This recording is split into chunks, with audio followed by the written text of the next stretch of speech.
Pavlov का? सब silent, अच्छा। लिख के बता सकते हैं आप पढ़े हुए हैं? हाँ, करेक्ट करेक्ट। लार, स्लाइवा, इस पर प्रयोग है। तो इवान पावलोव ने कुत्ते पर प्रयोग किया। कुत्ता जहां आया, लार आएगा और घंटी आएगा। और इवान पावलोव ने शास्त्रीय अनुबंधन का प्रयोग किया है। नेक्स्ट है एडवर्ड थॉर्नडाइक। ठीक है, उसने किस पर प्रयोग किया है? बिल्ली पर किया है। और बिल्ली पर क्या प्रयोग किया है? पजल बॉक्स में बंद किया, बाहर भोजन रखा, बाहर निकलने के लिए लीवर या कुंडी दबानी थी। ठीक है, और ये क्या है? थॉर्नडाइक का जो सिद्धांत है वो ट्रायल एंड एरर लर्निंग का है ना। ठीक है, स्ट्रेट पेडागोजी, एरर लर्निंग का है और लॉ ऑफ इफेक्ट का है। सफल प्रतिक्रिया धीरे धीरे मजबूत हुई है। Thank you. अब उसके बाद बीएफ स्किनर जो हम पढ़ चुके हैं, इसका चार्ट बीएफ स्किनर ने 2 पर किया है, चूहा और कबूतर में से। स्किनर ने क्या किया? स्किनर बॉक्स में लीवर दबाने की प्रतिक्रिया पर भोजन दिया। ठीक है, जैसे जैसे लीवर दबेगा भोजन देगा। ठीक है, ये किया। ठीक है, समझ पा रहे हैं ना? बीएफ स्किनर और एडवर्ड थॉर्नडाइक का लीवर वाला ही सिस्टम है, लेकिन एक भोजन का सिस्टम है और एक बाहर निकलने का सिस्टम है और एक भोजन देने का सिस्टम है। तो बाहर निकलने वाला बिल्ली वाला है और भोजन देने वाला चूहा और कबूतर वाला। ठीक है, और इसमें री होता है, री का व्यवहार होता है। ठीक है, बीएफ स्किनर का। वोल्फ्गैंग कोहलर ने चिंपैंजी पर किया। केले को पहुंच से बाहर रखा और डंडे बक्से उपलब्ध कराए। ये सब हम कल पढ़ चुके हैं, मैं रिपीट कर रही हूँ इसको। ठीक है, इंसाइट लर्निंग है कोहलर में। ठीक है, इंसाइट लर्निंग। अचानक समस्या समाधान, आह द्वारा समस्या बता पाना है। ठीक है, उसके बाद है एडवर्ड टॉलमैन। एडवर्ड टॉलमैन ने भी चूहे पर प्रयोग किया। ठीक है, तो 2 लोगों ने चूहे पर प्रयोग किया है। चूहा आया तो एकदम स्किनर का नाम नहीं लिखना है, एडवर्ड टॉलमैन ने भी चूहे पर प्रयोग किया। मेज में रास्ते और भोजन तक पहुंचने का अध्ययन किया। ये मेज वाला है। ठीक है, स्किनर बॉक्स वाला था और एडवर्ड टॉलमैन जो है वो मेज वाला है। ठीक है, फिर लैटेंट लर्निंग है इसमें, और इसमें कॉग्निटिव मैप बनता है। सीखना केवल प्रत्यक्ष प्रक्रिया नहीं परंतु रीइंफोर्समेंट पर भी निर्भर करता है। ठीक है, उसके बाद है जेबी वॉटसन। जेबी वॉटसन का क्या था? जेबी वॉटसन ने मानव शिशु पर प्रयोग किया, बच्चे पर प्रयोग किया, वॉटसन ने। ठीक है, इन लोगों ने जानवरों पे किया, लेकिन जेबी वॉटसन ने लिटिल एल्बर्ट पर किया। अगर मानव शिशु नहीं लिखा है, वहां पर एल्बर्ट का नाम लिखा है, तो भी ये जेबी वॉटसन का होगा। ठीक है, ऑप्शन जब आता है तो। और इसे क्या किया? सफेद चूहे के साथ तेज आवाज को जोड़ा। उसके बाद, और इसमें क्या है? फियर कंडीशनिंग आएगी, है ना, ये वाले में, वॉटसन में। ठीक है, क्योंकि पहले पास वाली वस्तु से भी भय उत्पन्न हुआ, इसमें वॉटसन वाली प्रक्रिया में। एडविन गटरी, उसने भी बिल्ली पर किया। बिल्ली पर और किसने किया था? एडवर्ड ने ना। और अब ये भी एडविन गटरी है, नाम सेम सेम है, देखिएगा, एडवर्ड और एडविन, इसने भी बिल्ली पर किया। एक स्टिमुलस, स्टिमुलस जानते हैं क्या होता है? स्टिमुलस के साथ एक रिस्पॉन्स के संबंध का अध्ययन किया। स्टिमुलस क्या होता है? उद्दीपन। ठीक है, और क्या कह सकते हैं?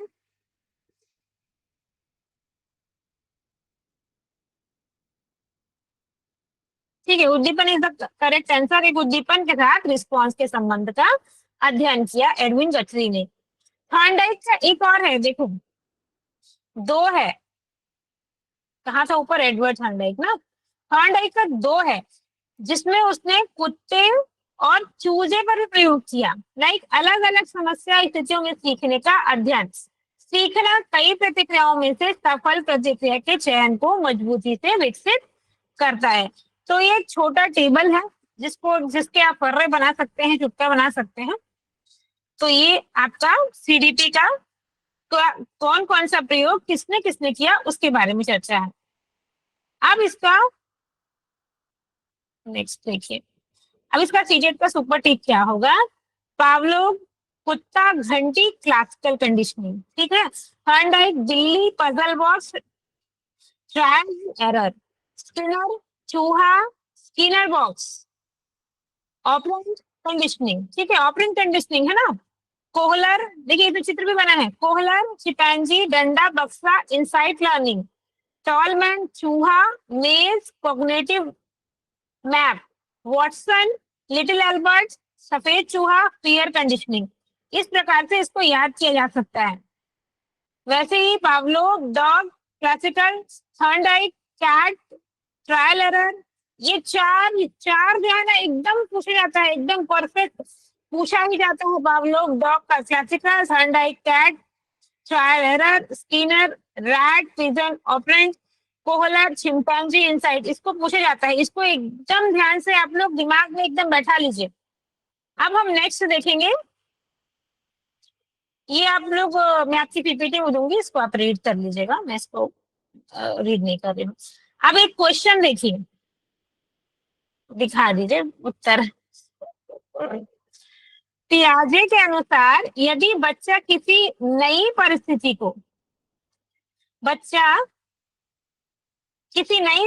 को अपनी पहले से मौजूद मानसिक संरचना के आधार पर समझने का प्रयास करता है तो कहलाता है, क्या कहलाता है? आगे एक आंसर है सिमुलेशन, और सब भी डाल दीजिए देख लीजिए। चलिए ठीक है, एसिमुलेशन करेक्ट आंसर, करेक्ट। अब देखिए, ये ट्रिक जो है पुरानी स्कीमा में नई चीज फिट करना एसिमुलेशन कहलाता है, ठीक है। पुरानी स्कीमा में नई चीज को फिट करना, ठीक है जी गुप्ता जी।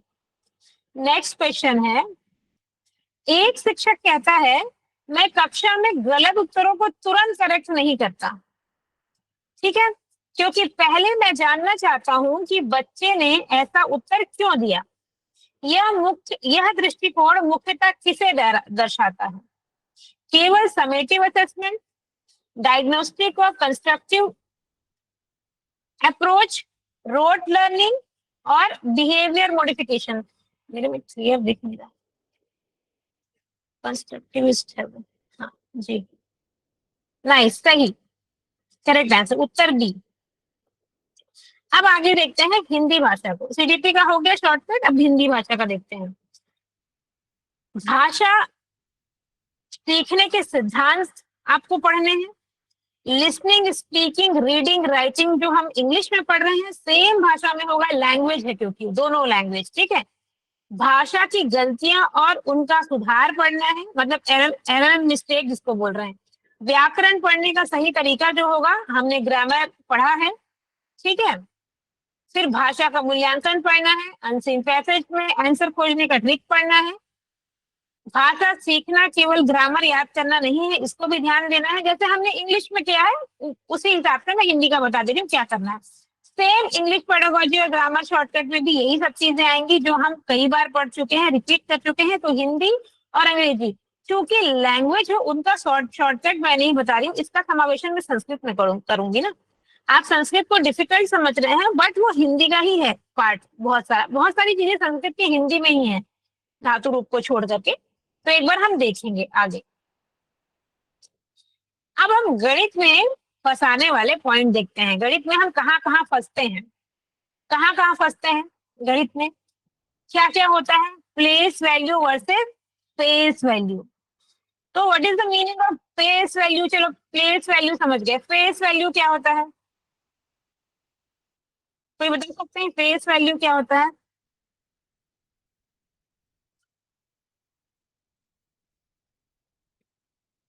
स्थानिक मान, ठीक है, अंकित मान, करेक्ट।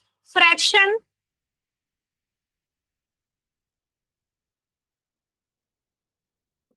देखिए place value versus face value, fraction, LCM, HCF, geometry, measurement, word problem, mathematical error, manipulative and activity based mathematics, है ना। वेरी गुड, वेरी गुड, सभी बहुत सही जवाब दे रहे हैं, सब अच्छा जवाब दे रहे हैं। मुझे लगता है ये सारी चीजें आपकी हो गई हैं, एक्सेप्ट भिन्न नहीं हुआ होगा, फ्रैक्शन नहीं हुआ होगा, है ना, वर्ड प्रॉब्लम्स भी हो गए होंगे।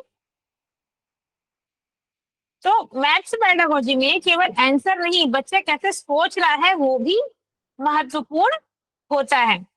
तो हम मैथ्स में भी कुछ पॉइंट्स देखते हैं, कहीं कहीं पर क्या क्या मिस होता है और कैसे नंबर पाए जा सकते हैं। तो मैथ्स का ये देखिए, आप एक टेबल बनाया है मैंने। अब अगर आप इसको ध्यान से देखेंगे, अभी क्लास के दौरान तो आप देखेंगे ही, जब ये पीपीटी आपके पास जाएगी टेबल फॉर्मेट में, तो आप इसको ध्यान से देखिएगा कि क्या मतलब है इसका। ठीक, अभी बहुत जल्दी से समझना पॉसिबल नहीं है क्योंकि मैथ्स है, आपको सोल्यूशन देखने होंगे पिछले वाले। तो आप देखिए, एचसीएफ बड़ी संख्याओं में भाग विधि सबसे तेज होती है, ठीक है, और एलसीएम में प्राइम फैक्टर की सबसे बड़ी घात ले सकते हैं। ये शॉर्टकट बनाया है मैंने आपको ध्यान देने के लिए। एचसीएफ में क्या होगा, बड़ी संख्याओं में भाग विधि सबसे अच्छी रहेगी, 48 60, उसका एचसीएफ क्या होगा, 12 होगा भाग विधि। एलसीएम प्राइम फैक्टर की सबसे बड़ी घात लेना है, सबसे बड़ी घात लेना है, ठीक है, ये तो आप जानते होंगे एलसीएम का। एचसीएफ इंटू एलसीएम, दोनों संख्याओं के लिए उन दोनों का गुणनफल लेना होगा। अब देखिए ये जो चिन्ह है, आपको समझ में आ रहा है ना कि नहीं समझ में आ रहा है? ओके, ठीक है। भाग भिन्न जोड़ना, उसके लिए आपको क्या करना पड़ेगा, हर को समान करना पड़ेगा और अंश को जोड़ना पड़ेगा, ठीक है, ये शॉर्टकट्स हैं, आपको समझना होगा और इसी के अकॉर्डिंग काम करना होगा। ऋण भिन्न घटाना, एलसीएम लेकर समान हर बनाया जा सकता है।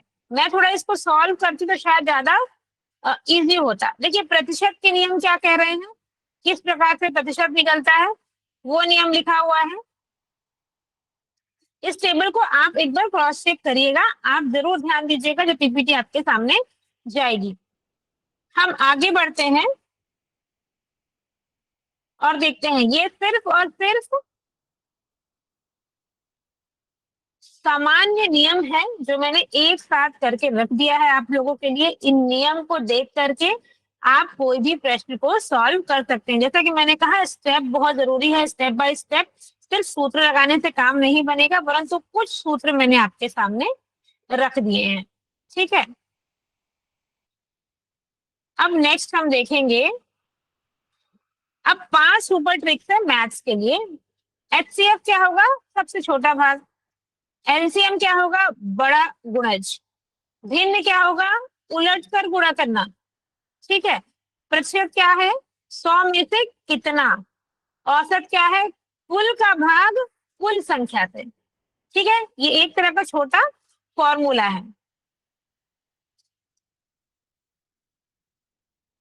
अब नेक्स्ट हम देखते हैं, मैं बहुत जल्दी जल्दी आपको बताना चाह रही हूँ ताकि हम क्लास जल्दी ओवर करें और अपने त्योहार में बिजी हो जाए। कुछ शंका है, ठीक है, मैं क्लैरिफाई करती हूँ, है ना। ईवीएस, देखिए ईवीएस को रटे नहीं और जोड़कर समझे। हमने कल भी 2 दिन पहले भी इसकी क्लास में देखा था कि क्या क्या चीजें आएंगी ईवीएस में। Family and friends, food, water, travel, shelter. Shelter समझ रहे हैं आप लोग, शेल्टर किस विषय पे बात हो रही है, शेल्टर, प्लांट्स एंड एनिमल, ठीक है। ईवीएस का integrated approach, field visit, observation, हाँ शेल्टर, आवाज, बढ़िया। तो हम इसको साइंस से कनेक्ट करते हैं, ईवीएस साइंस का ही एक छोटा भाग है।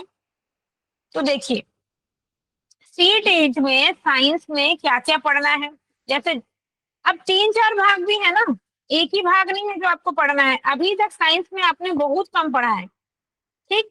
तो जीव विज्ञान में पढ़ेंगे आप पौधे, पौधे का भाग, कार्य, प्रकाश संश्लेषण, प्रजनन, मानव शरीर, पाचन, श्वसन, रक्त संचार, उत्सर्जन, जंतु, जीव जंतुओं का भोजन, आवास, अनुकूलन, स्वास्थ्य, रोग, स्वच्छता, संतुलित आहार, प्रजनन, पौधे, पौधे एवं जंतुओं में प्रजनन, ठीक है। अब जीव विज्ञान का पोर्शन है ये। अब पर्यावरण के प्राकृतिक संसाधन के पोर्शन आपको पढ़ने हैं, भौतिक विज्ञान में गति बल, गति की क्या क्लासेस हो गई हैं क्या? गति बल, घर्षण, प्रकाश, परावर्तन, छाया, दर्पण, ध्वनि, ध्वनि का उत्पादन नहीं, संचरण, विद्युत, विद्युत परिपथ, चालक, कुचालक, चुंबक, चुंबकी, चुंबक हो गया होगा, मैग्नेट कल किसी ने बताया था। मतलब अभी तक जितने भी मैंने नाम लिए हैं, एक भी क्लास नहीं हुई है नाम लिए हैं। करेक्ट। चलिए, इसे समझ में आया कि हमें विज्ञान के पोर्शन में अभी काफी कुछ पढ़ने की आवश्यकता है।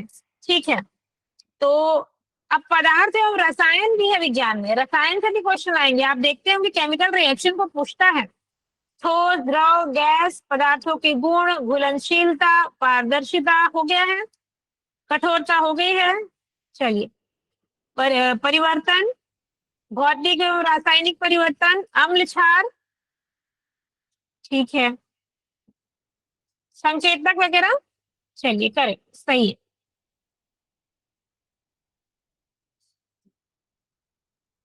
देखिए, जैसे कि इसमें लिखा है कि आपको बायोलॉजी, फिजिक्स, केमिस्ट्री, एनवायरनमेंट और साइंस पेडागोजी पढ़नी है, पर बहुत ज्यादा क्वेश्चन आएंगे, इसकी श्योरिटी नहीं है। मैंने सेल का एक बात किया था, ठीक है, सेल का मैंने एक बात किया था कि सेल के क्वेश्चन आते हैं और हम हमेशा सेल वाला क्वेश्चन को मिस कर देते हैं, पोर्शन को। तो हम देखते हैं सेल। अब आप देखिएगा सेल कितना इंपॉर्टेंट है। देखिए, कोशिका जिसको हम कहते हैं, कोशिका क्या होती है?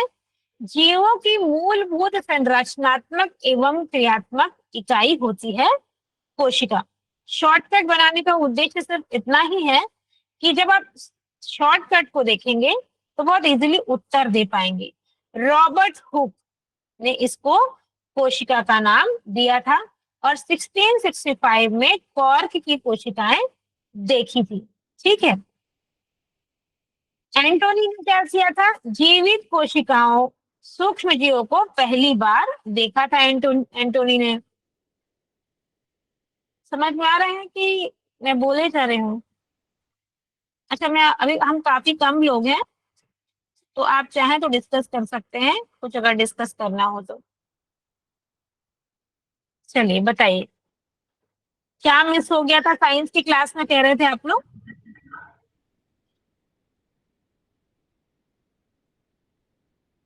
कोई कुछ बोल रहे थे ना?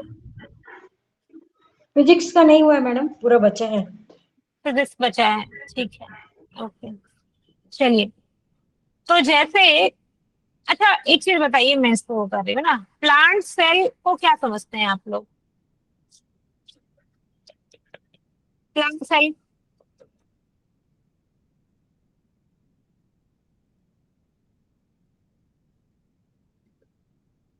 सेल के तो सेशन हो गए हैं ना?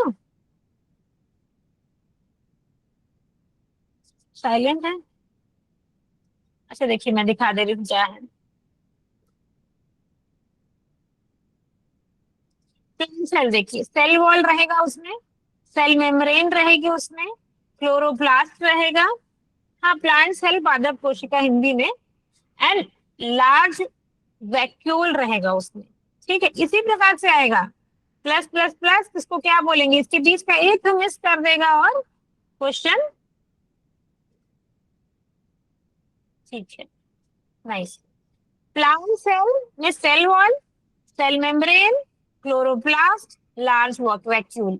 एनिमल सेल में सेल वॉल और क्लोरोप्लास्ट नहीं रहेंगे, बाकी रहेंगे। सेल वॉल नहीं रहेगा, क्लोरोप्लास्ट नहीं रहेंगे।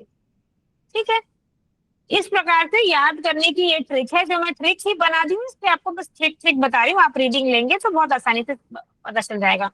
जैसे न्यूक्लियस का, माइटोकॉन्ड्रिया क्या होता है, क्लोरोप्लास्ट क्या होता है, राइबोसोम कैसे पहचान सकते हैं, गोल्गी अप्रोचेस कैसे पहचान सकते हैं, लाइसोसोम कैसे पहचान सकते हैं, उसका एक एक लाइन मैंने इसमें लिख दिया है। डीएनए का क्या है काम, प्लांट सेल का ट्रिक देखिए, प्लांट सेल को पहचानने का ट्रिक ये रहेगा कि दीवार में हरित लवक और बड़ी थैली रहेगी, सेल वॉल, क्लोरोप्लास्ट और लार्ज वैक्यूल। एनिमल सेल में ना दीवार है ना क्लोरोप्लास्ट।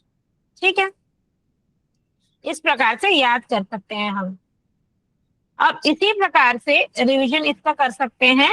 हुक ने बनाया था, हुक को पता चला था पहले 1665 में, किस पर पता चला था, कॉर्क में सेल का नाम। इसी प्रकार से तीन चार चीजें मैंने बता दिया है। जैसे देखिए माइटोकॉन्ड्रिया किसके लिए फेमस है, एनर्जी के लिए। जब पावर हाउस किसे कहा जाता है, जब पूछते हैं तो हम राइबोसोम लगा के चले आते हैं, गोल्गी लगा के चले आते हैं, लेकिन माइटोकॉन्ड्रिया होता है ना, उसमें एनर्जी होती है। राइबोसोम प्रोटीन के लिए होता है, क्लोरोप्लास्ट फूड के लिए होता है, गोल्गी पैकिंग के लिए होता है, लाइसोसोम क्लीनिंग के लिए होता है, और न्यूक्लियस कंट्रोल के लिए होता है। ठीक है, तो इसको बहुत अच्छे से ध्यान से आप लोग देखिएगा एक बार। अब देखिए सी टेट में बार बार पूछा गया है ये क्वेश्चन ना, पादप कोशिका, सेल वॉल, क्लोरोप्लास्ट, बड़ी ओक्यूल, सामान्यतः निश्चित आयताकार आकार। ये प्रश्न पूछा गया है सी टेट में बार बार, लगभग हर बार पूछा गया है ये। जंतु कोशिका, सेल वॉल, क्लोरोप्लास्ट नहीं, छोटी ओक्यूल, ये जंतु कोशिका और पादप कोशिका को बार बार पूछा गया है, इसलिए मैं बार बार जोर दे रही हूँ, आप लोग इसको पढ़िए। अब देखिए बहुत सारी चीजें हैं, शॉर्टकट मैंने लिख दिया है, मैं बहुत रीडिंग नहीं करा पाऊंगी इस समय क्योंकि ऑनलाइन क्लास है। मैं सिर्फ आपको दिखा रही हूँ कि क्या क्या इसमें बना है इस पीपीटी में। आप एक साथ निकाल के प्रिंट आउट करके पढ़ सकते हैं, या पीपीटी आपके पास जाएगी तो आप पढ़ सकते हैं। अब गैलीलियो ने किस चीज का अध्ययन किया था, गिरती हुई वस्तुओं का अध्ययन किया था। किस सन में किया था, 1590 के आसपास किया था। ठीक है, इस प्रकार से विभिन्न वैज्ञानिकों के नाम है, किस सन में क्या किया था। देखिए एडवर्ड जेनर ने क्या किया था, चेचक का टीका। चेचक का टीका भी पूछता है कई बार, चेचक का टीका पूछता है। आवर्त सारणी किसने बनाई थी, दिमित्री मेंडलिफ। मेंडलिफ नहीं लिखाया, अगर दिमित्री लिखाया तो नहीं बता पाएंगे आप उसका आंसर, बता ही नहीं सकते, क्योंकि मेंडलिफ को ही हम याद करते हैं, दिमित्री को तो याद ही नहीं करते हैं। तो आप पूरा पूरा नाम इसमें लिखा हुआ है। अब देखिए रेडियम के कार्य को एक देखिए, वहां पे रेडियम का कार्य लिखा है, और रेडियम का कार्य में जब क्वेश्चन बनता है ना तो पूछता है कि पियरे क्यूरी, ये क्वेश्चन एक बार आ चुका है और इसका ना विरोध हो चुका है। दोनों ने किया था, मैरी क्यूरी व पियरे क्यूरी, दोनों ने किया था, दोनों उत्तर ही सही है। मान लीजिए मैरी क्यूरी नहीं दिया है, इसका मतलब ऐसा नहीं है कि प्रश्न गलत है, पियरे क्यूरी भी उसके साथ में की है, दोनों दोनों ने किया है इसका खोज, रेडियम पर कार्य। एल्बर्ट आइंस्टीन ने तो बहुत सारा किया है, विशेष सापेक्षता, सामान्य सापेक्षता किया है, एलेक्जेंडर पेनिसिलिन पूछता है, एलेक्जेंडर फ्लेमिंग ने किया है। ठीक है, और न्यूट्रॉन पूछता है, चैडविक ने किया है, जेम्स चैडविक ने ना न्यूट्रॉन्स वगैरह भी पूछता है। तो ये पूरा है, बना हुआ है पूरा टेबल, आप लोग रीडिंग करेंगे, है ना। अब हम नेक्स्ट देखते हैं। अब एसएसटी में देखिए, एसएसटी में भी मध्यकाल, प्राचीन काल, इतिहास में, भूगोल में, सामाजिक एवं राजनीतिक जीवन में, और अर्थव्यवस्था में, ये पूरा सिलेबस मैंने बना दिया है। हालांकि सिलेबस अंडरस्टूड है, बनाया हुआ है, पर मैंने इसमें क्या किया है, बहुत सारी चीजों को माइनस किया है, वो नहीं पढ़ना है क्योंकि बहुत चक्कर आने लग गए लिख रहे हैं। देखिए इसमें से तो बहुत सारा चीज मैंने हटा दिया है, हमें बहुत पढ़ना है, बहुत सारी चीजों को हटा के बनाया है इसको ताकि आपको शॉर्टकट मिले। ठीक है, इतिहास में भी बहुत सारी चीजें हैं जो आपको पढ़नी है ना, और बहुत सारी चीजें मिस हो गई हैं, मैंने उस पार्ट को निकाल दिया है जिसमें से कई सालों से प्रश्न नहीं आ रहे हैं, तो फालतू उसको पढ़ के टाइम वेस्ट करने का जरूरत नहीं है। जो पढ़ना है वो मैंने यहाँ लिख दिया है कि इसको पढ़िए, मोस्टली इसको देखिए, ये सिलेबस ही है, अच्छा सिलेबस है, आप देखिए और इसको पढ़िए। ठीक है, मैं बहुत रीडिंग नहीं दूंगी, सबका सर घूम रहा है, मेरा खुद ही घूम जाएगा लग रहा है। मैम ये साइंस वालों को नहीं पढ़ना है क्या, सोशल का आप जो भी दिखाई उसको नहीं, साइंस नहीं वालों पढ़ना है को ना। नहीं, हाँ खुश हो रहे साइंस वाले थैंक अब। You thank you. चलिए चलिए ठीक है। अब देखिए एसएसटी में हिस्ट्री, जियोग्राफी, फिर political life, social and political issues, और एसएसटी का पेडागोजी। देखिए पेडागोजी सबका बराबर ही होगा, वो पढ़ाने का एक तरीका है, पेडागोजी में बहुत अंतर नहीं आएगा, थोड़ा थोड़ा ही अंतर आता है, बहुत ज्यादा अंतर नहीं आता, सेम टू सेम रहता है पेडागोजी। अच्छी कोशिश की है, थैंक यू, ट्राई कर रहे हैं। चलिए देखिए, प्रश्न देखिए, एसएसटी का प्रश्न। चलिए एसएसटी का प्रश्न भी जवाब देके देखिए आप लोग। भारतीय संविधान में समानता का अधिकार मुख्यतः किससे संबंधित है? अनुच्छेद कौन सा है बताइए? इतना इजी अनुच्छेद है ये, बताइए। सबको सबको पता होना चाहिए समानता का अधिकार किस अनुच्छेद में है।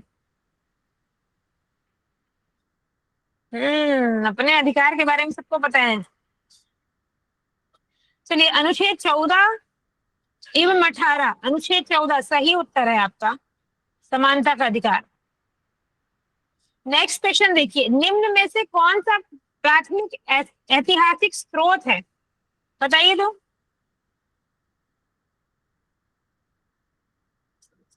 निम्न में से कौन सा प्राथमिक ऐतिहासिक स्रोत है?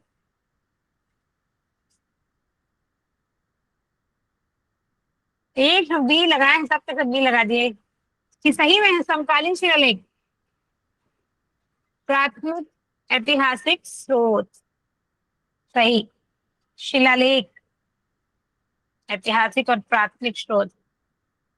चलिए नेक्स्ट देखिए, अब थोड़ा सा संस्कृत वाले लोग के लिए है ये, लेफ्ट मत हो जाएगा, क्योंकि ये हिंदी और संस्कृत सब एक जैसा ही है, हिंदी इंग्लिश संस्कृत, ठीक है।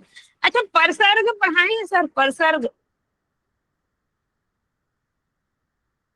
परसर्ग पढ़ा दिए। और इंग्लिश में परसर्ग क्या है? इंग्लिश में परसर्ग मतलब क्या है?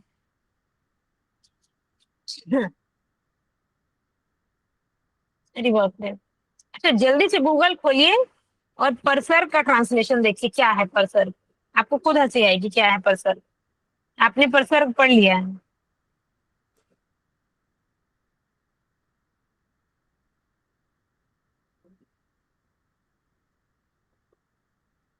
परसर्ग पूछा है मैंने, सब प्रीफिक्स लिख रहे हैं। गूगल कर किया आपने? हाँ देखिए, गूगल किया और गूगल से आ गया प्रीपोजिशन। मतलब आपने परसर्ग नहीं पढ़ा है, प्रत्यय और उपसर्ग पढ़ा है, परसर्ग नहीं पढ़ा है आपने। Very good. देखिए यही अंतर होता है जब हिंदी अंग्रेजी और संस्कृत में हम कंफ्यूज होते हैं। होती वही चीजें हैं, हमको सब कुछ मालूम है, कर्ता ने कर्म को करण से, पता है ना, ये सब पता है, लेकिन on the table, of the table, in the table, हाँ ड्रोन सर ने बताया, मुझे पता है क्योंकि मेरी ड्रोन सर से इस विषय पे डिस्कशन हो चुकी है, परसर्ग और प्रपोजिशन पर, ठीक है। तो इस चीज को आप लोग ध्यान करेंगे, थोड़ा टैली कर लेंगे, ठीक है, कुछ भी पढ़ते हैं तो टैली कर लेंगे। अच्छा गूगल से नहीं केस, ठीक है। चलिए नेक्स्ट, हम अब देखते हैं सीट 8 में संस्कृत में आपको क्या क्या पढ़ना है। ये हिंदी में भी सेम पढ़ना है और हमारे इंग्लिश में भी कुछ चीजें सेम होंगी। जैसे व्याकरण में संधि, स्वर, व्यंजन, विसर्ग संधि, ठीक है। संधि हमने पढ़ लिया है हिंदी में, तो संधि का कोई काम ही नहीं है, संधि लगभग एक बराबर है। समास भी संस्कृत में और हिंदी में एक बराबर है। शब्द रूप राम, फल, नदी, मति, गुरु, हाँ शब्द रूप और धातु रूप संस्कृत में पढ़ने की आवश्यकता है, लकार पढ़ने की आवश्यकता है, याद करने की आवश्यकता है, क्योंकि क्वेश्चन तो उतने ही आएंगे जितने हिंदी में आ रहे हैं, ठीक। अब विभक्ति, 8 विभक्ति और उनके प्रयोग पढ़ना है, विभक्ति पढ़ना है। मैं किसी दिन विभक्ति के लिए एक सर को बोलूंगी, विभक्ति आपको बता देंगे, 8 विभक्ति और उनका प्रयोग, ठीक है। वचन, एक वचन, द्विवचन, बहुवचन, ये सेम ही रहता है हिंदी में भी और संस्कृत में भी। पुरुष, प्रथम, मध्यम, उत्तम सेम रहता है। उपसर्ग, प्रत्यय सेम रहता है। कारक देखिए, कर्ता, कर्म, करण, संप्रदान, अपादान, अधिकरण आदि, तो ये तो सेम ही रहता है ना। कोई ये मत सोचिए कि संस्कृत की क्लास नहीं हुई है तो आपकी तैयारी नहीं हुई है, आपकी तैयारी होते चल रही है। आपको शब्द रूप, धातु रूप, लकार, विभक्ति, ये 4 टॉपिक को याद करना है, बस ध्यान देना है, ठीक है। ये 4 टॉपिक को, घबराइए मत। अब देखिए नेक्स्ट, संस्कृत पेडोलॉजी भी सेम ही होती है, इसको आप रीडिंग करेंगे। संस्कृत में देखिए किस प्रकार से होता है, कैसे याद करना है।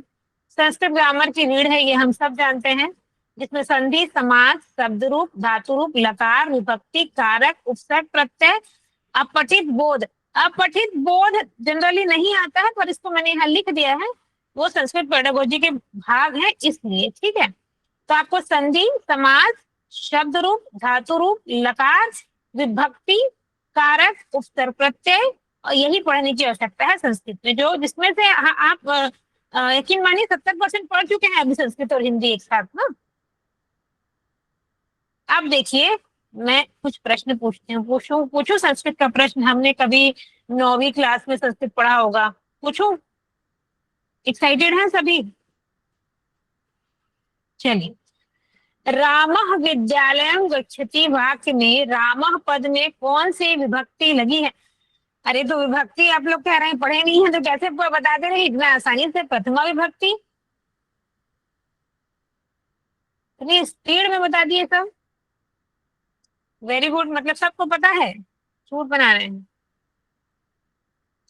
फलानी शब्द का वचन कौन सा है? बहुवचन, एक वचन, द्विवचन, इनमें से कोई नहीं। अच्छा, बीए किए हैं, वाह। फलानी शब्द का वचन कौन सा है? वाह वाह गुरु जी, शिक्षक दिवस के अगले दिन होने वाला था सीटेट, परंतु नहीं हुआ। सब बोल रहे हैं टीचर्स डे मना लीजिए। चलिए, फलानी शब्द का वचन है बहुवचन, बहुत सही। अब देखिए, बालकाभ्याम में कौन सी विभक्ति और कौन सा वचन है? बताइए, कौन सी विभक्ति और कौन सा वचन? बालकाभ्याम,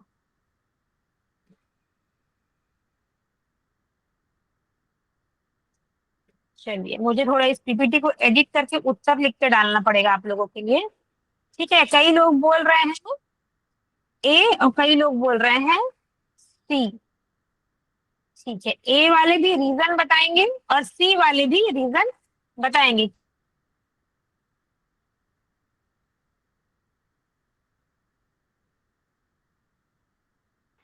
अच्छा, बी और ए भी, बी भी आ गया अब।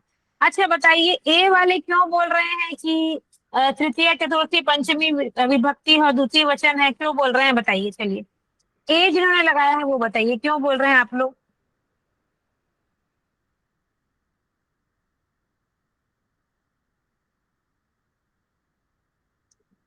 मेरी आवाज आ रही है ना?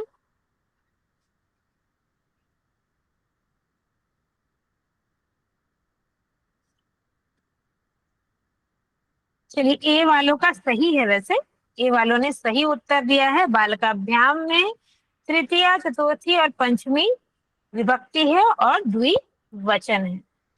अब नेक्स्ट है, ये हमेशा देवालय के विषय में ना हिंदी में भी पूछा जाता है। देवधन आलय का संधि रूप है, क्या होगा इसका संधि रूप?